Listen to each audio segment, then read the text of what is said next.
Please explain your profession. I'm a shipping and receiving manager for Symveo Envelope. We're the largest makers of envelopes in the world. What educational background is needed in order to perform your profession? A bachelor's degree in business administration is preferred. They will also consider experience as well, which is what I have. I went to college, but I didn't finish. I probably got about 2 years of college under my belt, and I went to work for myself as a builder. But then I went to work for Walmart as a employee, and then got promoted to management, and where I was promoted to the perishable shipping manager. So they do like to see college education, but they will trade college education for experience in the management field and in warehousing and logistics. Okay. Do you speak Spanish in your job? I don't speak Spanish in my job. I do have 2 employees that are from Philippines, and we have a little language barrier between us because I don't understand their dialect as much. They understand me pretty good, but my understanding of their the way that they pronounce words and stuff is a little barrier to us sometimes, but we manage through it. Would the use of Spanish in your profession benefit you or your business? I believe any kind of foreign language would benefit someone like me because I have about 80 people that are underneath me. And when you have that many people, you're going to have the chances of you having somebody who speaks a different language is great. So I think anybody that can learn a foreign language, be it Hispanic or Spanish or Chinese or Filipino. In my instance, I have 2 Filipino associates. If I knew a little bit of that language, it would help our barriers a little bit and help us communicate better. Does your job require you to distribute any information in Spanish? I believe my company does market to all of the different languages throughout the world. Since we're a worldwide company, we make specialty envelopes and stock envelopes, which are the kinds that you go and buy from Walmart. But if you want your logos or any information or anything like that printed on the envelopes, then we will also do that as well. And we will do it in any language that they need it to be. So, yes, to answer your question, we market it to all different types of languages throughout the world. Does your profession exist in Spanish-speaking countries? Yes, it does. We have 2 or 3 plants down in the South American, Mexico range, south of America, United States. I also have some customers down in Puerto Rico that I do monthly shipments about twice a month, and we have to fill out customs paperwork and stuff like that too to get through. So there is some different languages involved in the paperwork. Would you ever consider moving to do your job? I would consider it. The situation would have to be right. I'm adventurous. I would like to experience some other places on this earth.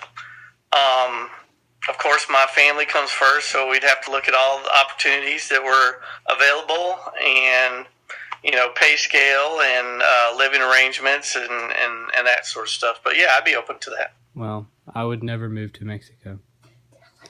If your profession paid more, would you be willing to learn Spanish for it? Definitely.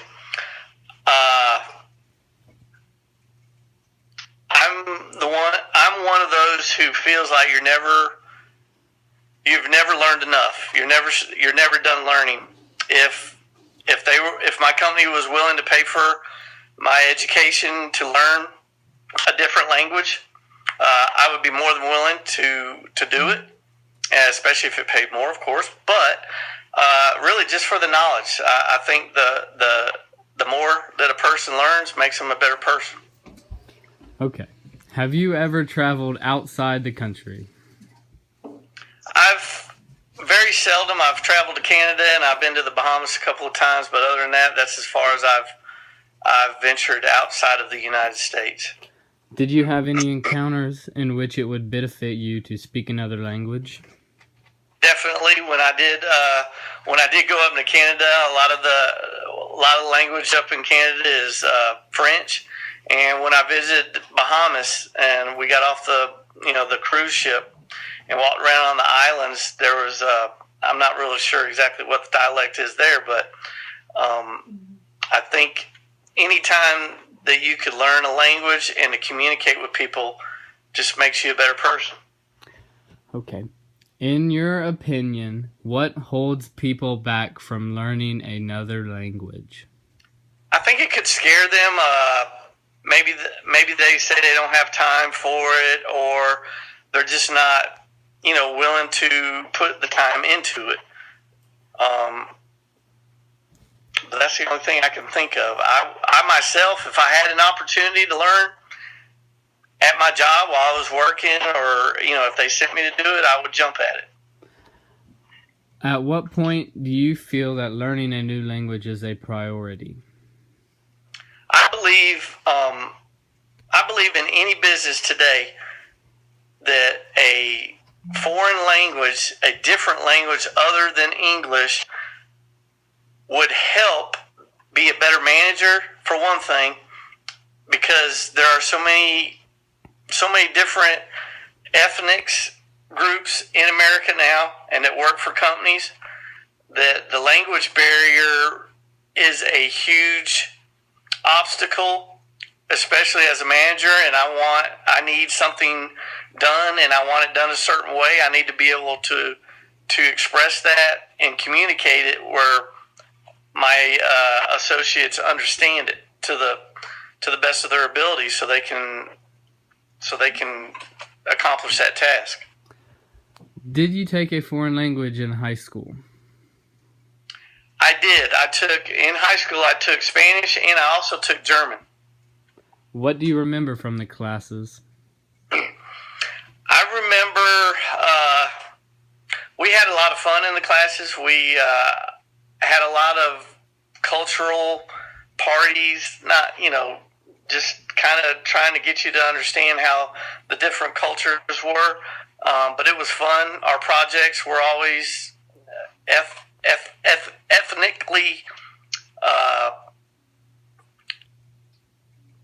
pointed in that direction. Was making piñatas. We were always doing some stuff. I think in German, our class also took a trip and visited Germany as well. So it was a little bit helpful when they got over there that we had a little bit of the German training too, and we had a little bit of their culture, and we weren't really culture shocked when we got there. So, did you go to Germany? No, I missed out on that trip. He was grounded. We were something was going on where I couldn't make that trip.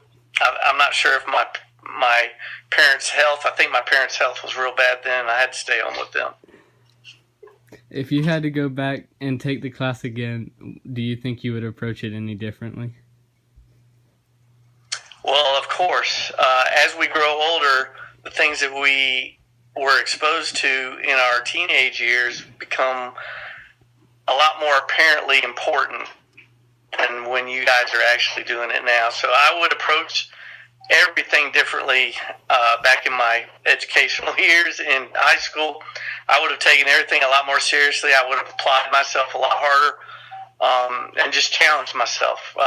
That's what I like to do. I just want to challenge myself and see how far I can take it. Okay. Thank you. Thank you, Dylan. You have a good evening. You It's too. nice talking to you. And I'll see you next weekend.